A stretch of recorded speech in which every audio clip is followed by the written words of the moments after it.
Good morning. Hey. Good morning. Good morning. I'm tired.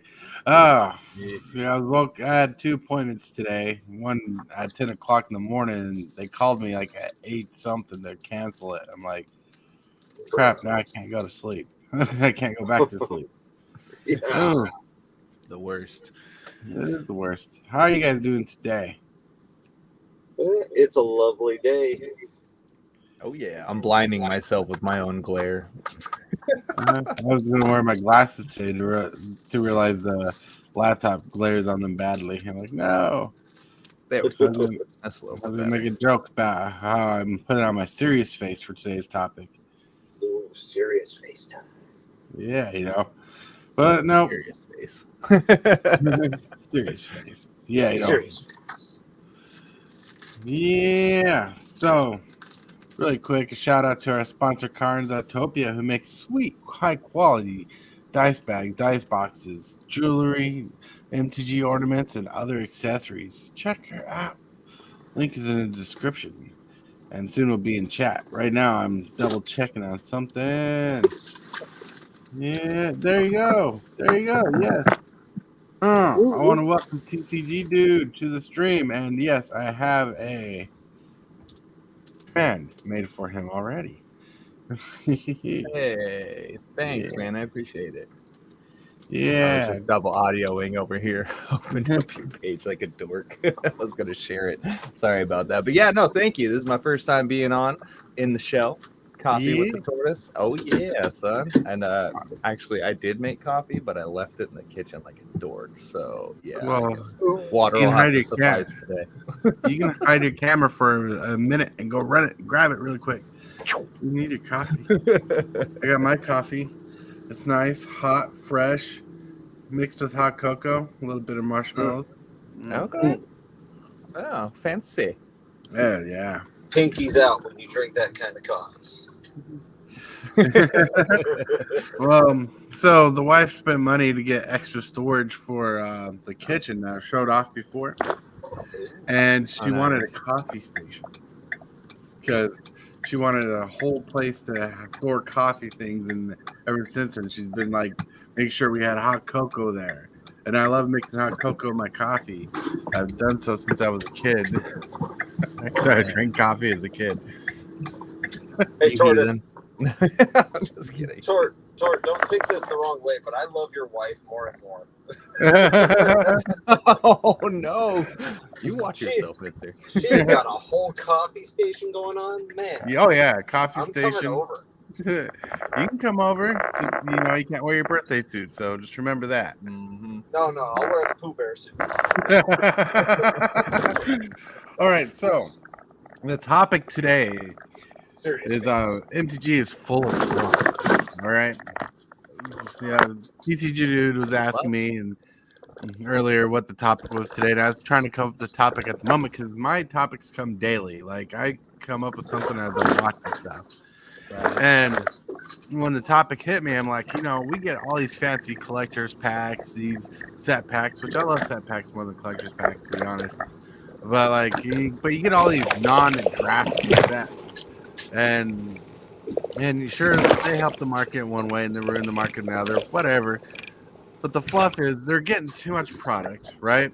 And the product ain't serving anything outside of the realm that what I used to love the most, and I used to talk about the most when I was young into Magic, is how competitive the scene was and how awesome it was to feel like I was a part of the sport. Like I used to tell my sister and anybody who asks, Magic the Gathering is a sport because there's professional tournaments you can go to. I talked about you can make money running the circuit and how it used to be like that and how you could be awesome and show people how good your skills are. But it doesn't feel so much like that. And I think we need a resurgence of that good old vibe feeling.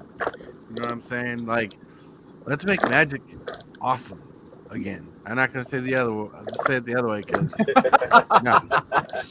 Hey, thanks for giving me a t-shirt idea, bro. Yeah. MMGA. No, actually, you kind of have a point on that one, Tortoise. I think that the hype factor of competitive play has lost its touch for some. But to backpedal that a little bit, I think one of my first experiences with like a tournament was basically pre-release. Like in my 18-year-old head, I hyped it up as, oh yeah, this is locals tournament or whatever. But in reality, it was just a pre-release for a core set. Oh, yeah. But in my head, it was everything. You know what I'm saying? It's like when a kid hears, oh, they Yeah. want to go to Disneyland, or the family is going to Disneyland, like, oh my god, it's Disneyland. But anybody who's been there before is like, yeah, we know the 3-hour wait lines. We know, For the, you know, for the smell of 5-minute ride. yeah, for the 5-minute ride. Yeah, the person Yeah. behind us in line puking on our shoe. You know, Right? Like my wife loves Disney World and all that, and there's people on YouTube that showcase their whole trip to Disney World, like for a whole day. Like some people go live nice. the whole day, and the waiting line is no joke. That even Disney is like, we're gonna make a fancy ass waiting line, so when you're waiting in line, you can look at cool things on the left, on the right. You feel like you're immersed in a situation while you're waiting like an hour or two for like a not even a 10-minute ride. That's actually a really good point, bro. Customers constantly have something to look at. Mhm. Yep. Let them And- disassociate for a while. There you And that- go, Robert. Right, and that's basically what Magic has come down to. If we can tie that in, like you get collector's packs, these buku money packs that are just basically fluff, but it's just something to look at while you're waiting for the next set. Saturation.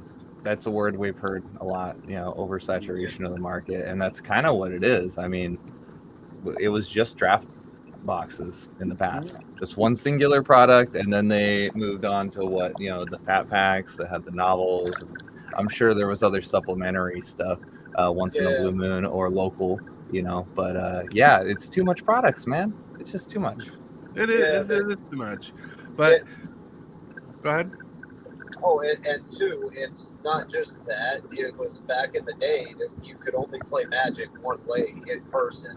Now you've got Moto, you've got Arena, so you've got multiple avenues with which to play Magic. So I think that's also affecting the competitive scene and competitive in-person environment, because if you can just play on the crapper on your phone, why go to your LG?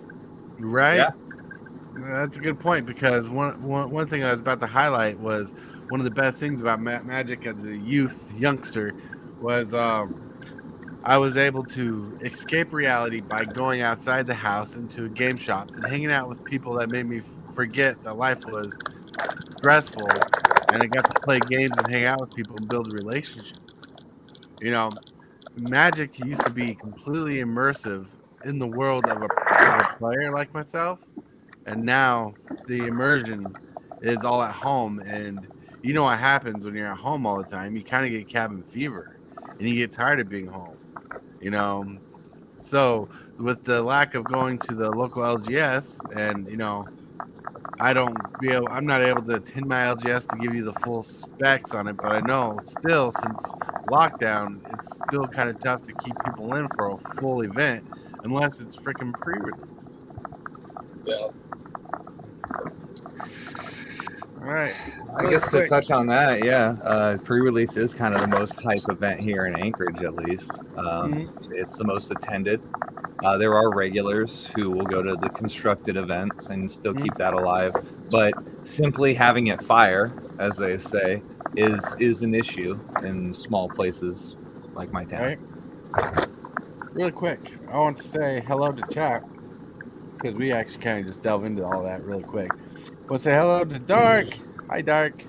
You're awesome. Prime. Let's go. Mr. Hillbilly. Woo woo. Mr. Hillbilly. Hope today goes amazing for you. For those Don't worry, it will.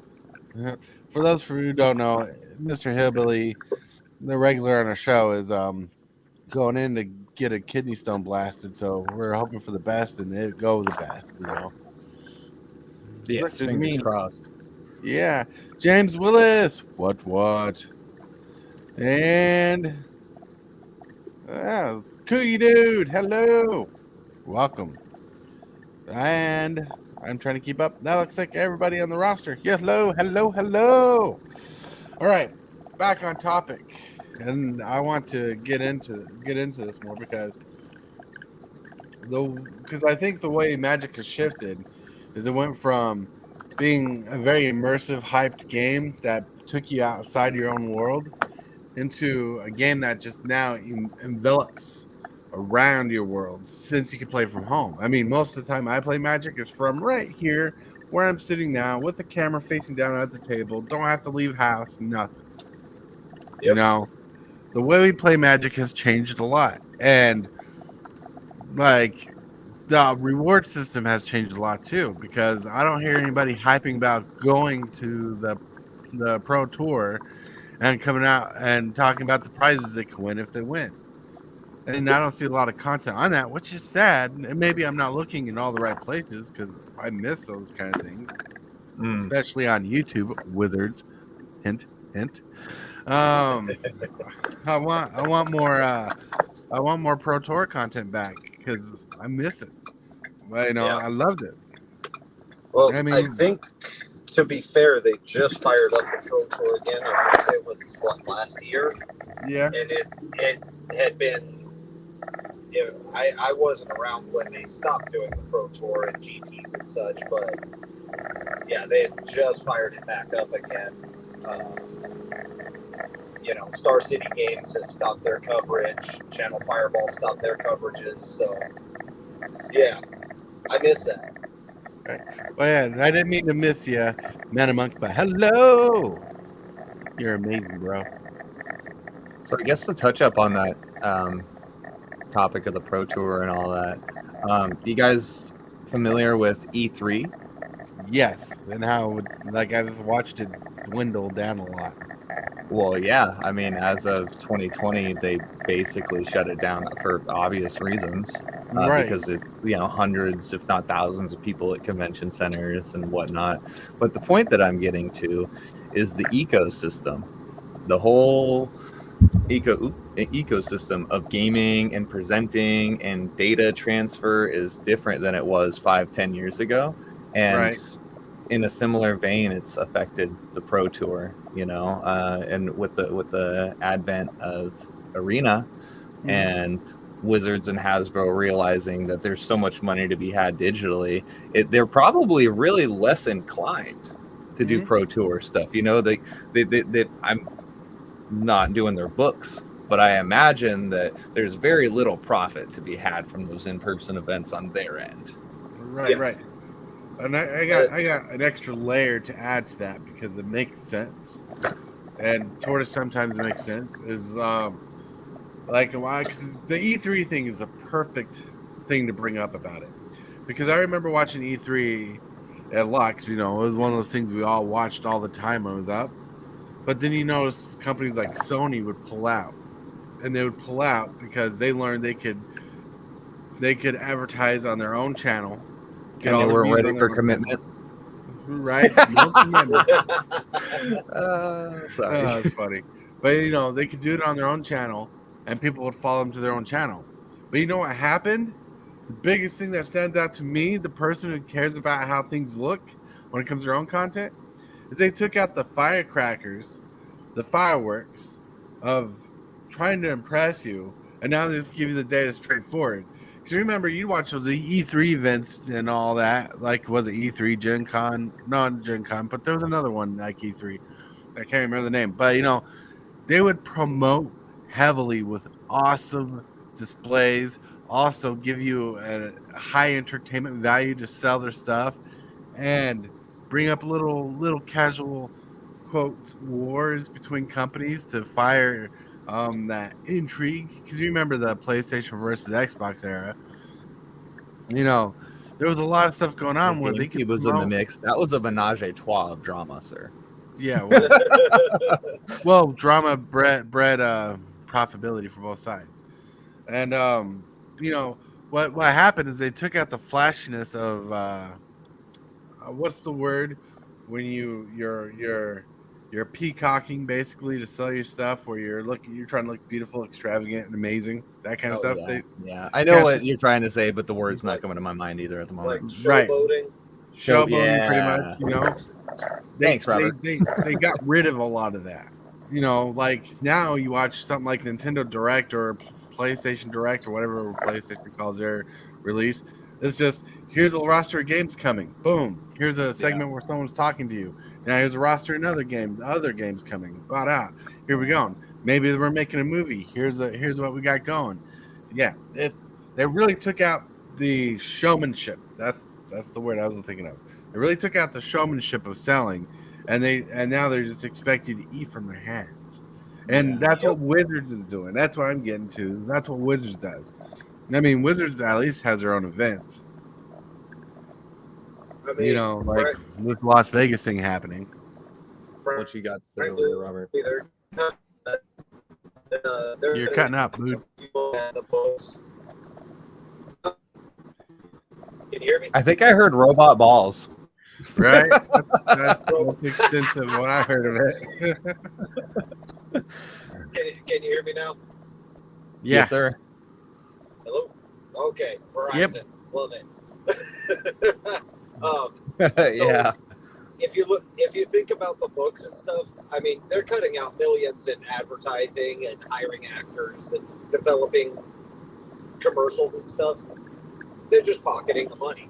You know, why advertise when you don't have to? The product sells itself, basically. It's like, I kind of miss the old days though, too. Right, and we're actually selling it for them too as content creators. Yes. Yeah. Right. Free sales. You know, because bad publicity is good publicity. You know, that's what I don't know if anybody's ever, told y'all, but like we as human beings wearing clothes with logos on them are walking advertisements. You know, it's ridiculous, man. And Wizards is essentially profiting off that same thing, with us online.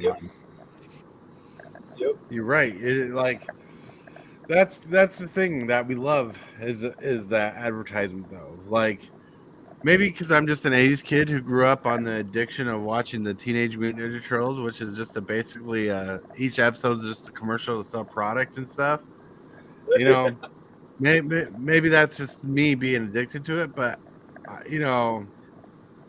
I remember when I was in Job Corps learning salesmanship and graphic design, and there's a way you approached when you sold something. You don't go up to, and I wouldn't go up to TCG dude and say, hey, you want to go buy this product with me?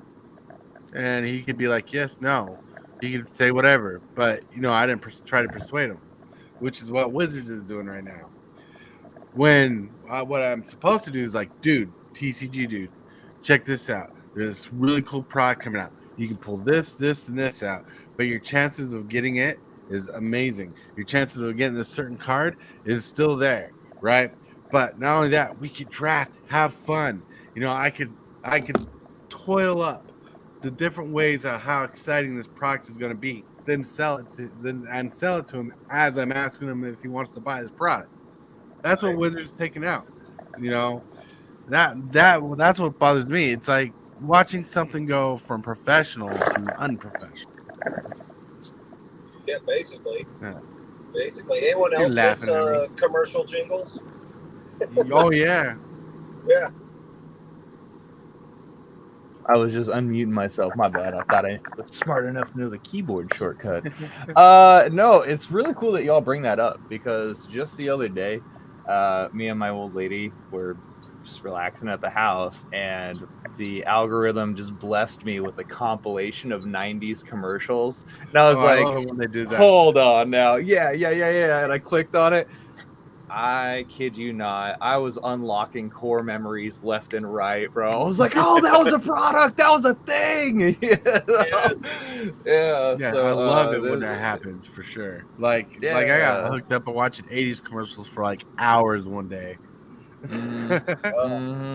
Micro Machines, come back to me. That's right. Heck yeah. Heck yeah. Yeah, and I think that's one thing that affects us older players I'm assuming you're an older player, TCG.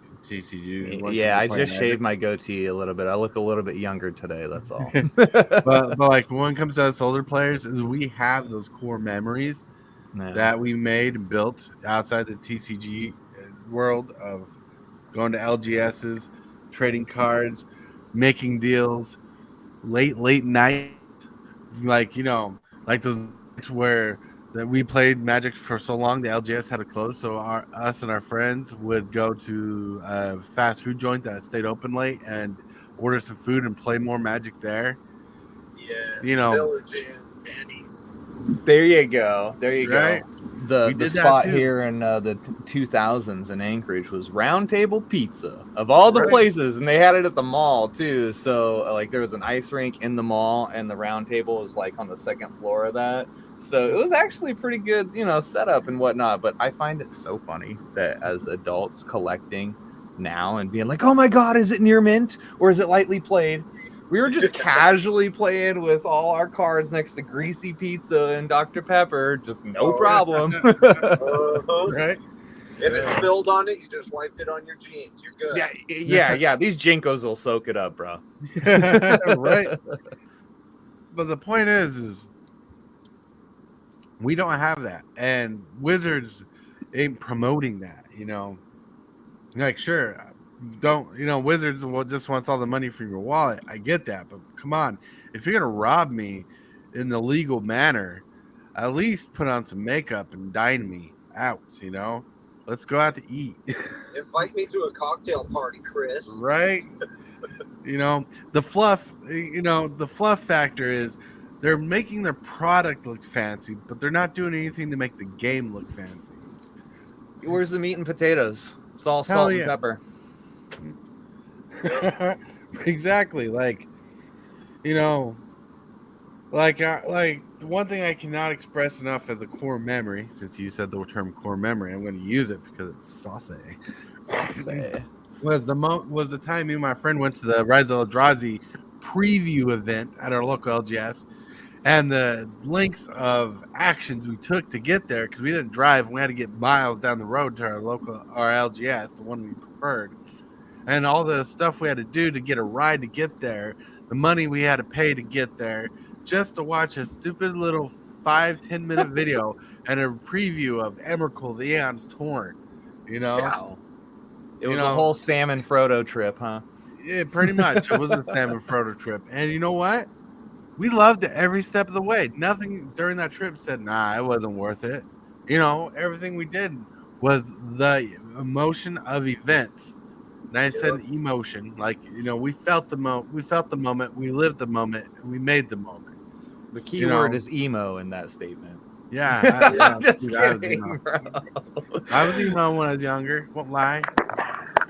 Oh, I mean, this is something that I've been thinking about lately, actually, and it's kind of going to be one of, I don't want to say a value of my channel, but something that I will regularly emphasize is as we've gotten older, we've kind of lost our imaginative touch a little bit. I don't work at DreamWorks or Pixar, okay, so I'm not making animations all day.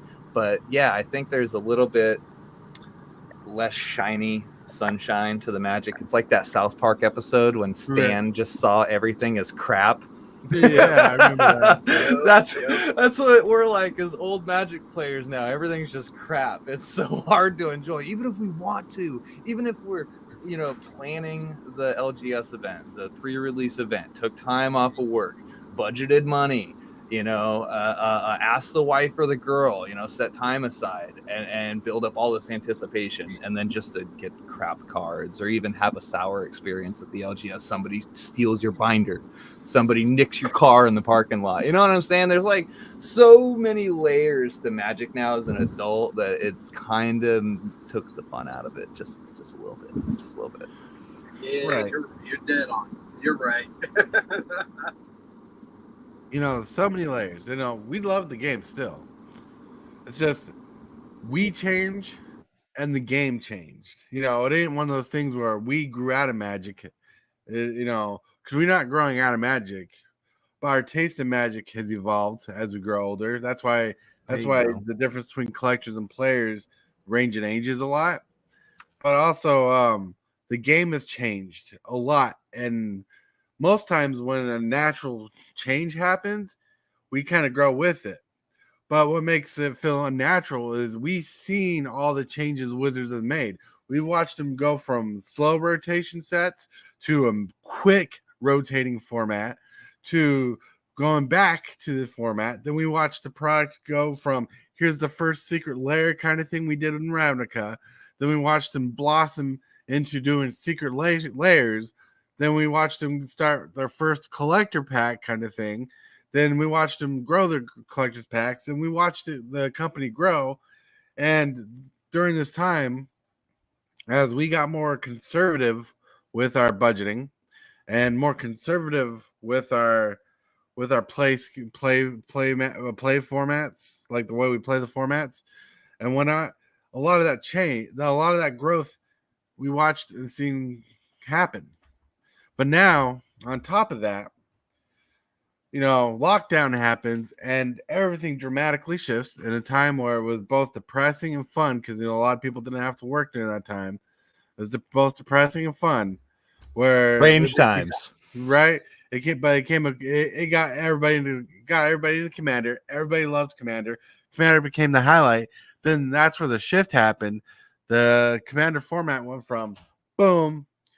Standard is no longer important at the moment, and now Standard is no longer super relevant because Commander took over. Then that's when the biggest change happened, and when everything started getting back to normal, we were like, let's watch Magic get back to normal. But then Magic never really went back to normal because Wizards saw this. I'm going to quote Bob, who quoted someone else, this Black Swan event where something big happened and they saw the fruits of it and they tried replicating it basically. And they tried going over and over and over, which I won't say it's going to stay like that because we seen the few years ahead video where they showed us products throughout the year and what some of the plant changes they're making. They do plan on stepping away from the Commander format as a focus, but still, we are still not over the massive change that happened, the oversaturation of the market for Commander. And I'm going to say for Commander because there's a lot of stuff that's just for Commander that came out that even though I don't get to play Standard more, we just never got all those great Standard sets that made us or drew us into the game anymore. And during this whole time, we watched the evolution of Fluff, right? We watched these fancy cards, these different foil types, buy this expensive pack here, right? This expensive ass pack. And you get this chance of pulling like the super cool, sparkly, it has a smiley face on it foil, and you can get the same cards, not as fluffy in these other packs. And different packs sell you different kinds of fluff. And you know what? During this whole time, it never fixed Standard. It never fixed Draft. I mean, collector's packs and set packs are not meant for Draft. So that's right. So they made a lot of fluff, and they purposely made a lot of fluff because it was padding their pockets. That's why I made a colorful teddy bear. That's like in the thumbnail here. Yeah. It should have been a sheep. I have to be honest with you. You said Fluff so many times that it's not bad, but my brain was just like picturing somebody shaving a sheep and just all the fluff of the Magic product just coming up. Yeah, and then the meme would pan over to the pink and naked sheep, just Wizard slapped on it. Yes, there you are. Yeah. Well, yeah.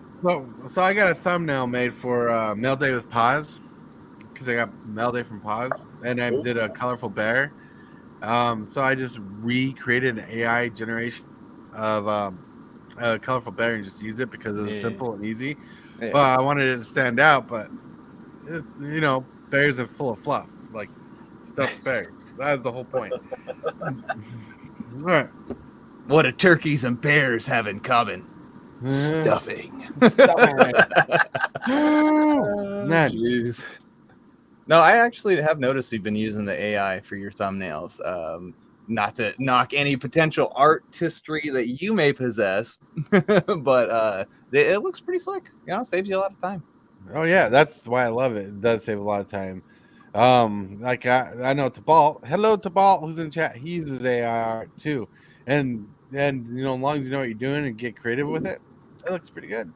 Like and like the new the little advertisement piece I made with my logo on the back and this new logo I have on the back of this guy head was a mix of AI art and me putting my own art into it. It just revamped the game for making better quality thumbnails for me. That's it. AI has amped the game up for everything, and I think ChatGPT was publicly released last November, so we're about to hit the 1 year mark of AI just being present. Right? Yeah. Sleeves. We don't need no stinking sleeves. That's right. We Got to did go. back Have a then. good one. Heck, See you sleeves later, didn't man. even exist, really. Yeah, I don't recall seeing sleeves until the early 2000s, mid 2000s. I wasn't as entrenched, mind you. I'm sure maybe if I visited an LGS, I would have seen them. But my experience with Magic early on, like 1999, 2000, it was like, oh hey, I'm at a friend's house, and then they have a cardboard box of just naked cards. Hell, my first card storage box, Foster Farms corn dogs. Hell yeah. I've used that as a card box before. Right? I used the shoebox for me. Payless. There you go. Yeah. You what's certainly funny? did pay less, didn't you? What's funny is Guys, when my wife really and I first when my wife and I first got together, every time I saw a box, I'd always gauge it to a deck box or something that could hold Magic cards. And if it did, it was keepable. Heck yeah. That's right. That's the standard. So I got in this obsession of hoarding boxes, which was bad for me. But I'm no longer in that obsession.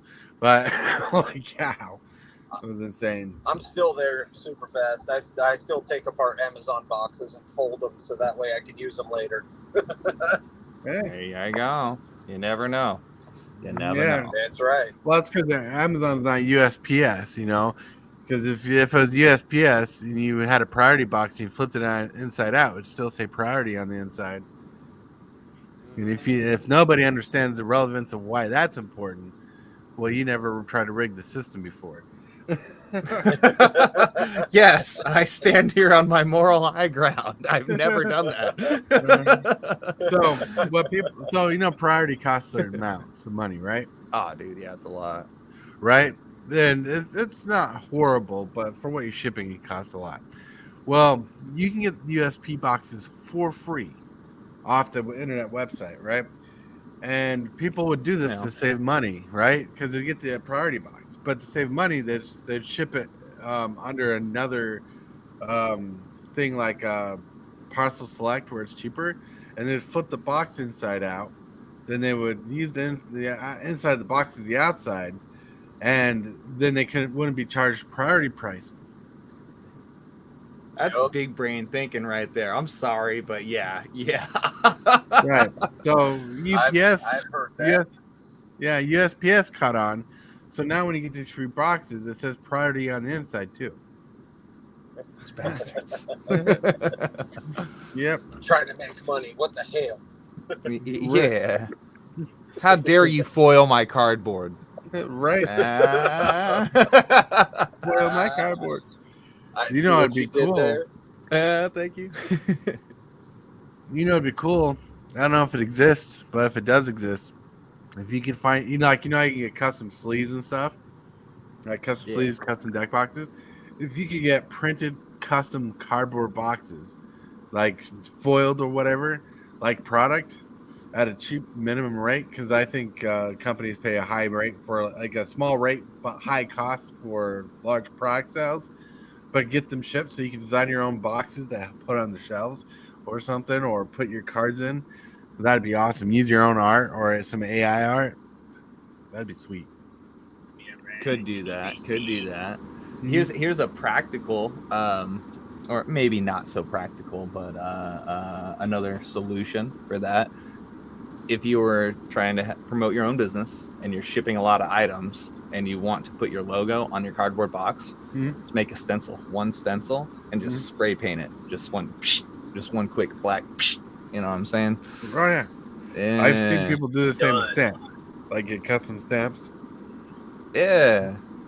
Yeah, you know, because Actually, my neighbor does custom stickers. He's yeah. got, bro, it's kind of crazy. He took a whole motorhome, like a whole 50, 60-foot motorhome, some crazy size bus, and turned it into this yellow like driving advertisement. It's crazy. I'll take a picture of it later and drop it in the Discord.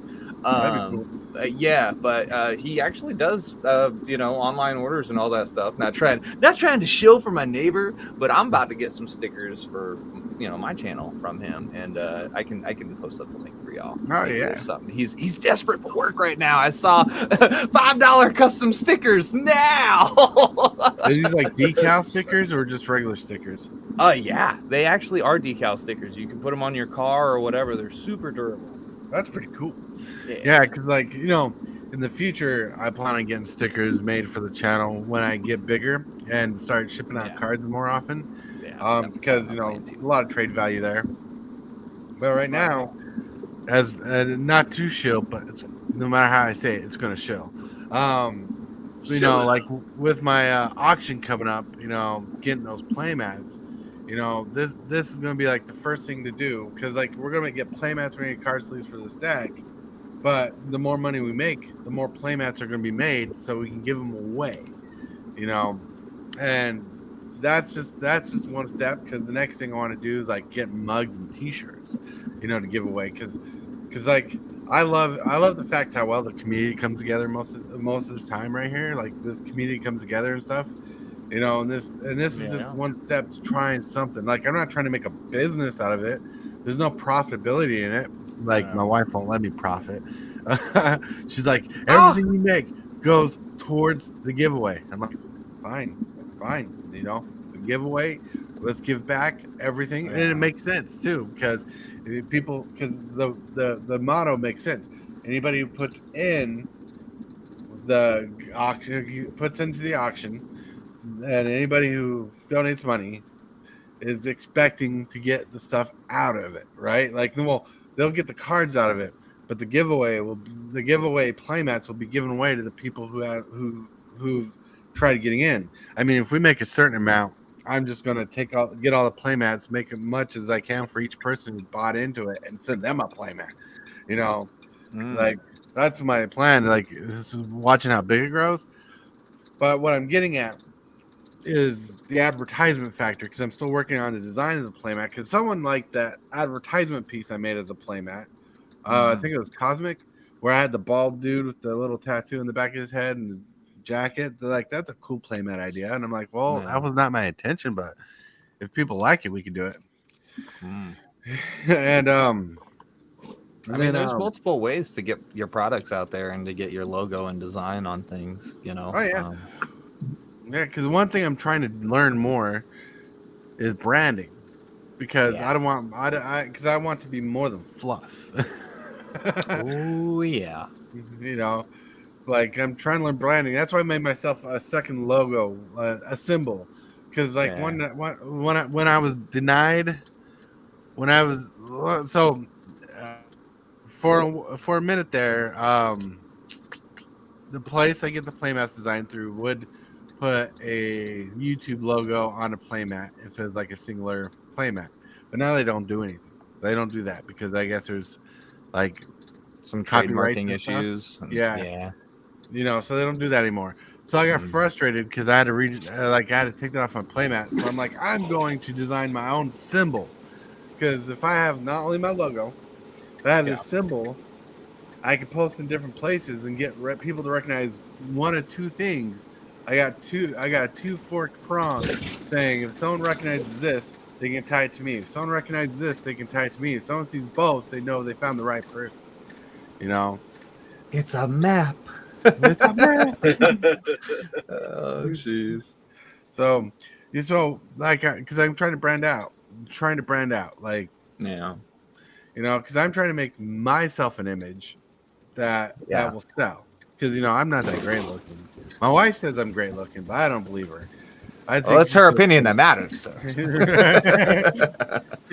Right, but no, I feel you on the branding thing, man. I'm sorry, I didn't mean to cut you off, but No, you're good. it's important to kind of have an identity. Mm-hmm. You know, I think that YouTube has a lot of growing pains, and not everybody has their final mission in sight when they press record the first time. All right, you are completely right, because like branding is a whole new world for me, and I'm trying to learn it through natural progression as I'm looking it up. And I used to try to brand myself through my videos. Like, if someone watched this video, they knew this video. If someone saw my intro, they knew the intro. But never did I take a moment and said, well, what do people look at me as outside of my video? Because not everybody looks into my video. That's when I started getting serious about thumbnails. All right there, bud? Oh, yeah. Okay. Bless you. Yeah. New Mexico roads. Right. Oh my God. Man. It's lovely. Is it sunny at least? Yeah, and it's gonna hit like 90 too. So. Oh my gosh, man! It was 32 degrees this morning. I was like, no, I have to winterize the house. Dude, let me move back into up north somewhere. Yeah, exactly. Right.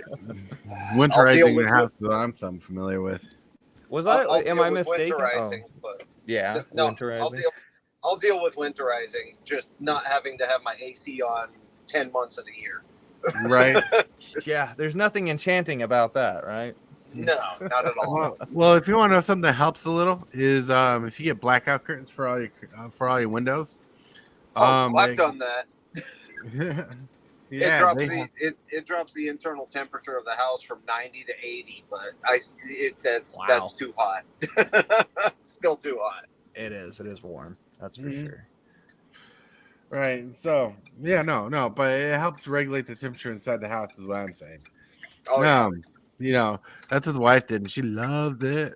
I'm still I'm more used to it, but I'm still trying to get used to the idea because I really hate darkness when it comes to inside the house. So I prefer to have open windows, but I don't want to have to jimmy rig everything to open this curtain right here. Like if I opened it to let light in, but then we'd be blinded. I have to fix it to the back. So I use the headlight here. So yeah.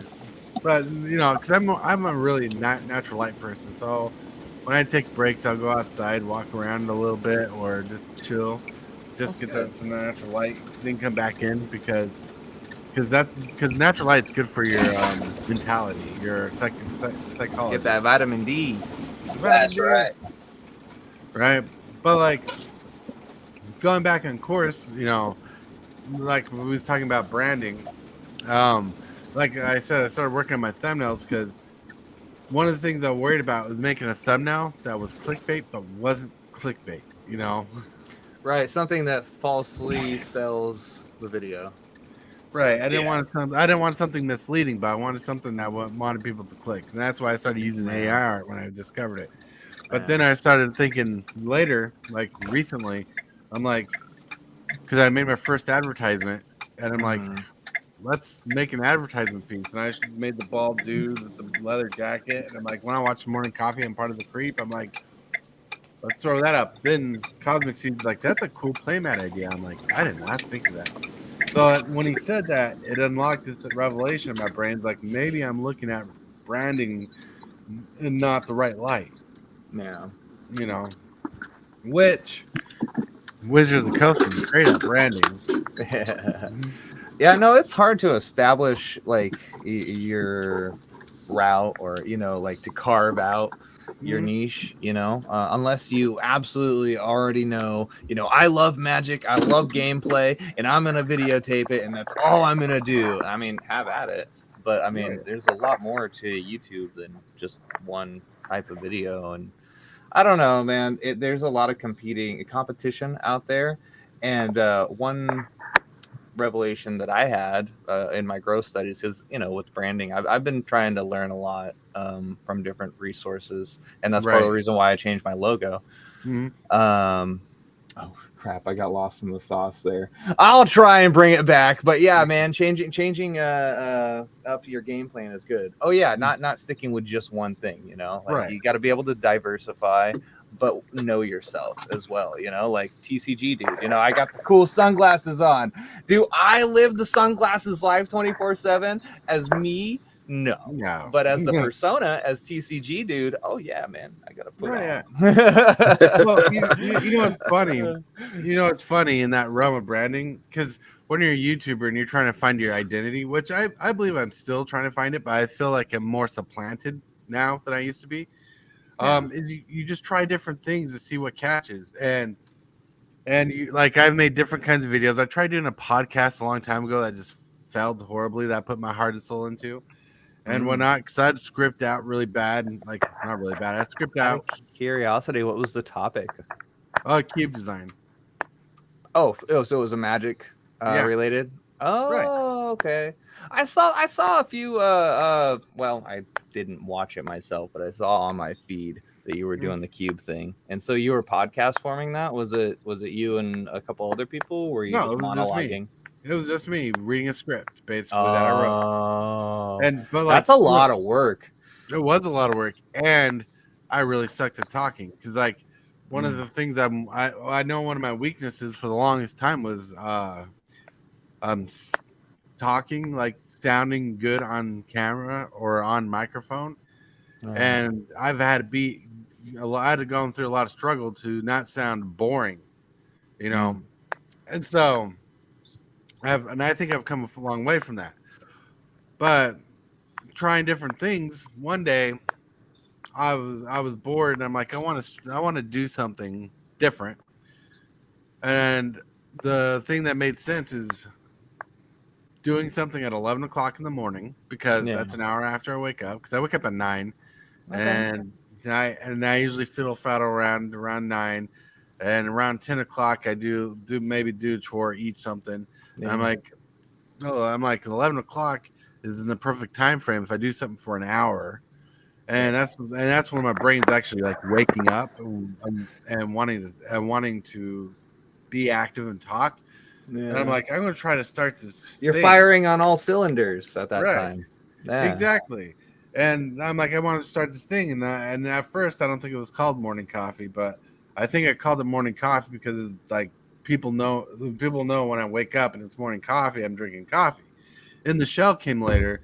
The In the Shell part came later when Stasis Orb contacted me. He's like, dude, you should start your own podcast and call it In the Shell. And I'm like, well, I don't want to start a whole new project, but maybe I can add that into the show. And you know what? So far, like it's become. It's not the most viewed thing I do, but it's the most popular thing I do, and people loved it, and I feel comfortable doing it. Yeah. You know, and you know what's really cool about this is that you can turn this long form content into short form content. So if you find clips, you know, of things that we say, that you say, that are really notable or funny, you can go back later and just turn it into a short or something. I thought about that. Because I don't know how I would do that on the computer, but it makes sense. Because like when I try clipping things out, it doesn't let me save it as a short. It lets me post it on different social medias, which I don't understand that. Like they should like YouTube should totally let you rip things off. Like when you clip things out, they should totally let you make shorts out of it. Right. The nuance of editing and sharing online, man, it's not an overnight thing. I think, so to quickly rabbit trail, I just stepped up my thumbnail game too. I don't know if anybody's seen my shit recently. About a week ago, I streamed Arena, and it was very subpar thumbnail. Yesterday, I actually basically photoshopped my stuff. It was nice. It turned out really good. Yeah, bro. And for you doing that, man, I keep getting lost in my tangents here. my morning coffee is not strong enough. But yeah, man, I'm really just happy to see your growth as far as like you being able to speak better. I've noticed an improvement, like, you know, I'm not trying to fluff your feathers or anything, Right. but since first getting in the mix with DJ and all that and hearing you come on and play EDH and all that, yeah, you've definitely improved. And yeah, as far as the morning show goes, I think it's a good idea. The consistency is there.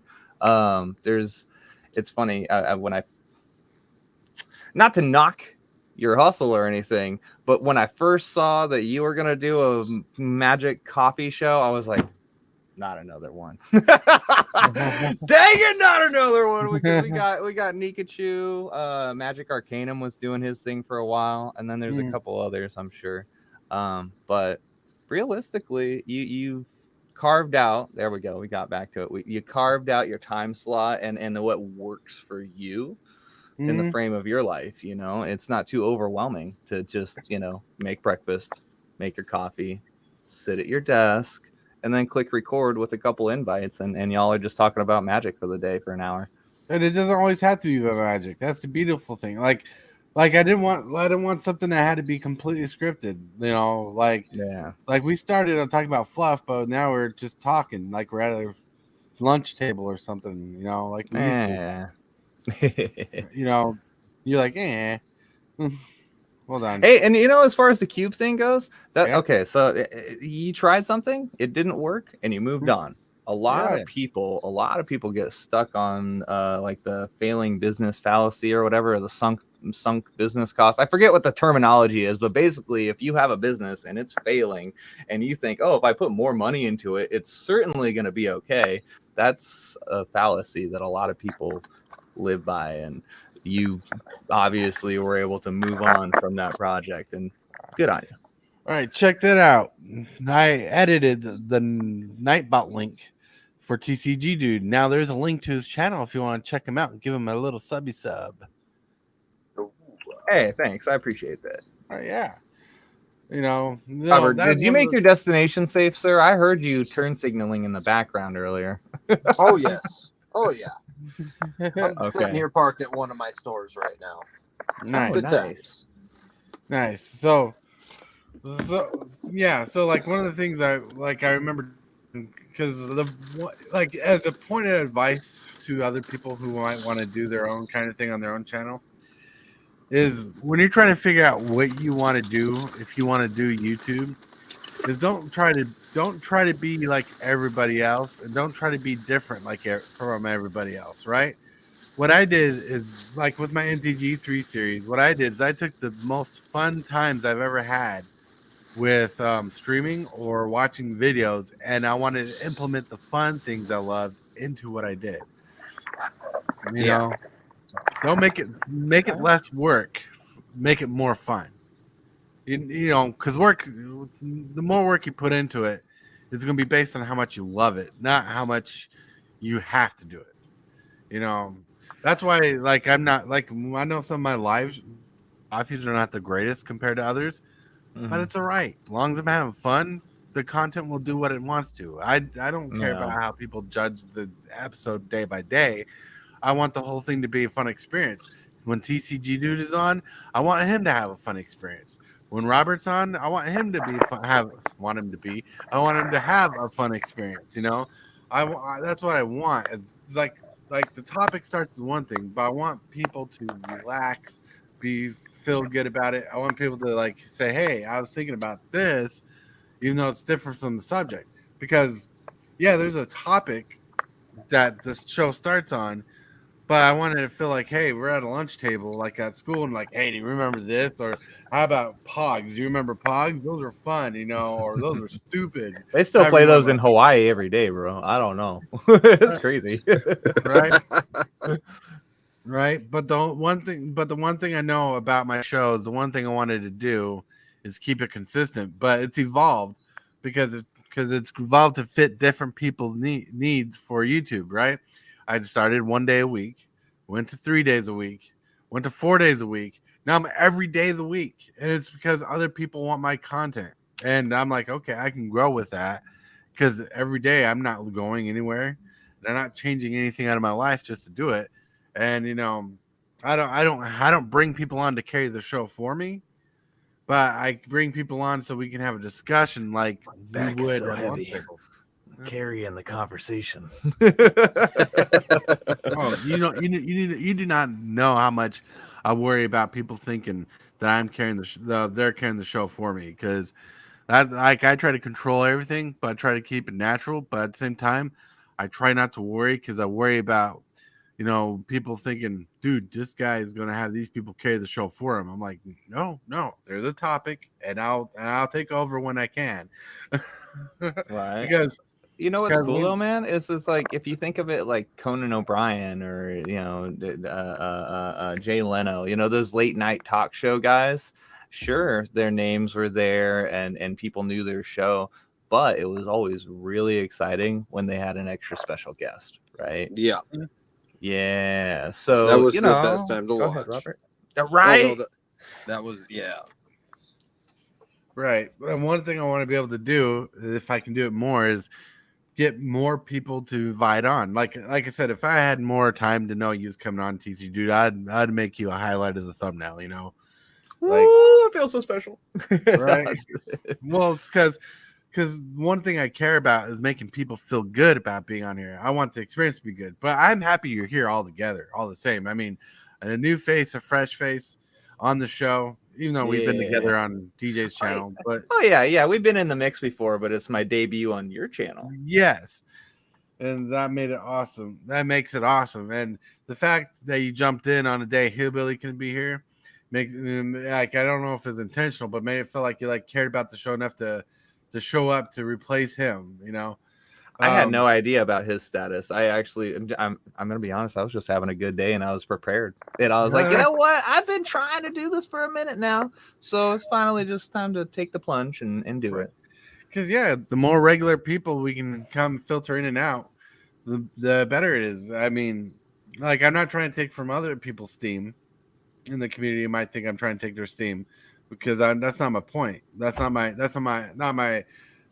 agenda. My agenda is to have a casual, fun format.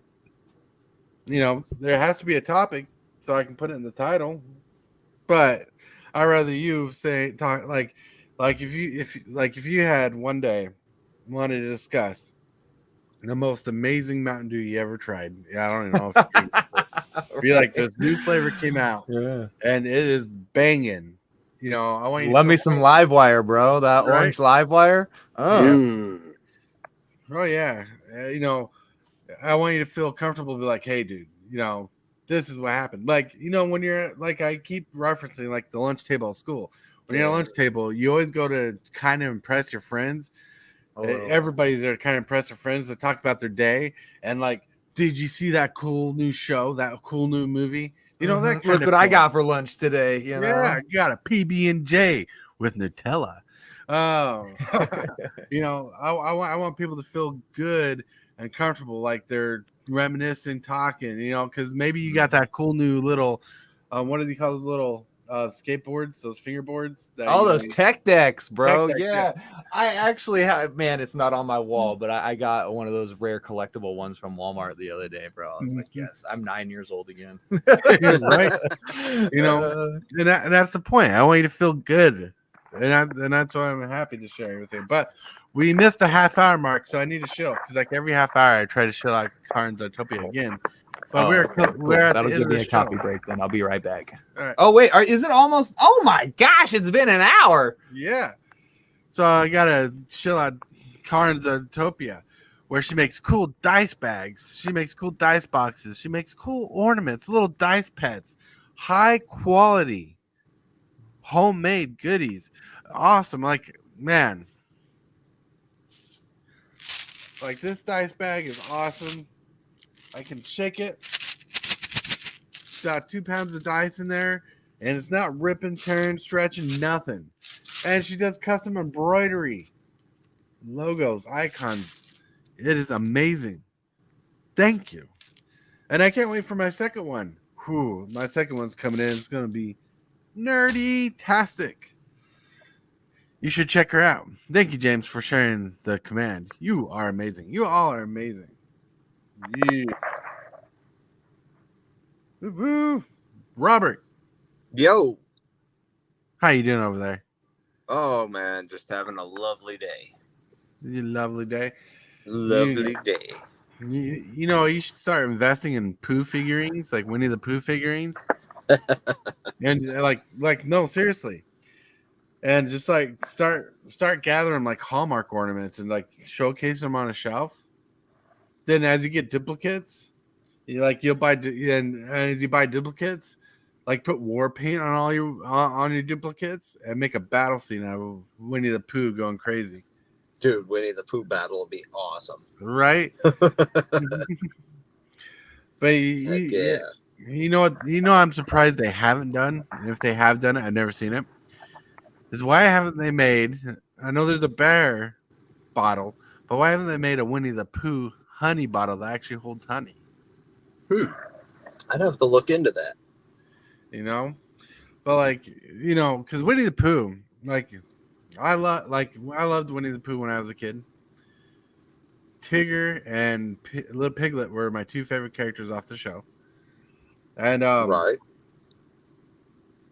but you know, the fact that as an adult you can still love them is amazing.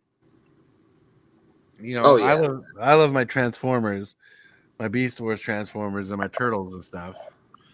And I love all that stuff. But the fact that a grown man can have fond memories of something, and on top of it, not feel ashamed or weird about it is awesome. Oh hell no. I mean, we love. Pooh Bear is amazing. Come on. Yeah, we've been through that phase. We all been through those phases where we felt weird about admitting it. Like with Magic, we used to kind of be weird to tell people we play Magic because of the response we might get. But now it's so casual, it's amazing, you know. Well, No. yeah, but back, 30, 40 years ago, it was, if you played Magic or Dungeons and Dragons, everyone did kind of look at you weird. Right? Yeah, man. They called it the Satanic Panic back in the day. Right. Yeah. I remember the movie that came out with Tom Hanks. Oh my god. Oh, was that the title of the movie? I think it was something around That's that realm. crazy. Tom All right. Hanks, man. I just actually want. Oh, I'm sorry. You were about to go on. No, you can finish. It's really stupid, but me and my lady were watching Netflix the other day. She's like, I want to watch My Big Fat Greek Wedding because the third one's gonna come out, and so we watched it. I'd never seen it before, and you know what? It actually was good rom-com. I can't lie. Apparently, it's a Tom Hanks flick, man. I didn't know Tom Hanks helped make that movie. Amazing the Monsters is the name of the D&D movie from back in the day. Thank you, Tibble. Yeah, that's actually correct. I remember it. Anyways, no, I was waiting for you to get back so I could close the show with your friendly, fresh face. Thanks, man. I appreciate that. Yeah, I didn't want you to be gone and come back like, oh, is the show over? No. What the hell? No, because, I can let you chill a little bit if you want to talk about your channel really quick. I mean, sure. Basically, I'm reforming. Got a little bit of branding down. Definitely doing the gameplay. Looking to do comedic shorts. And yeah, overall entertainment, but value. Really looking to bring value moving forward. How are we going to do combos? How do you want to build your deck? What's the culture of Magic like? What do you need to be prepared for going to an LGS for your first time or whatever? You know what I'm saying? Mm-hmm. So yeah, I really just want to establish myself as a MTG personality, as an online personality, and just like really carve myself in, man. Oh yeah, that's my goal too. Not to take away from you, because that's awesome, and I think you'll do good at it because you seem to have a good head about it, and you seem to have a good structure about it. Thanks, bro. Yeah, especially when you want to bring value. And with that, my friends, I think it is time to go. It's time to say goodbye. It's time. Yes, it's time. The coffee is in. Shockwave! What is your command, Megatron?